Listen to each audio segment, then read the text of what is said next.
அப்போஸ்தலர் 1ஆம் அதிகாரம். தொயோப்பிலுவே இயேசுவானவர் தாம் தெரிந்து கொண்ட அப்போஸ்தலருக்கு பரிசுத்த ஆவியினாலே கட்டளையிட்ட பின்பு அவர் எடுத்துக்கொள்ளப்பட்ட நாள் வரைக்கும் செய்யவும் உபதேசிக்கவும் தொடங்கின எல்லாவற்றையும் குறித்து முதலாம் பிரபந்தத்தை உண்டு பண்ணினேன். அவர் பாடுபட்ட பின்பு 40 நாளளவும் அப்போஸ்தலருக்கு தரிசனமாகி தேவனுடைய ராஜ்யத்துக்குரியவைகளை அவர்களுடனே பேசி அநேகம் தெளிவான திருஷ்டாந்தங்களினாலே அவர்களுக்கு தம்மை உயிரோடு இருக்கிறவராக காண்பித்தார்.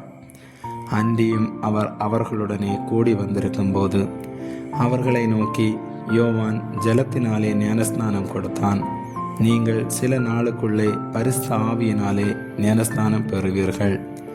ஆகையால் நீங்கள் எருசலேமை விட்டு போகாமல் என்னிடத்தில் கேள்விப்பட்ட பிதாவின் வாக்குத்தத்தம் நிறைவேற காத்திருங்கள் என்று கட்டளையிட்டார்.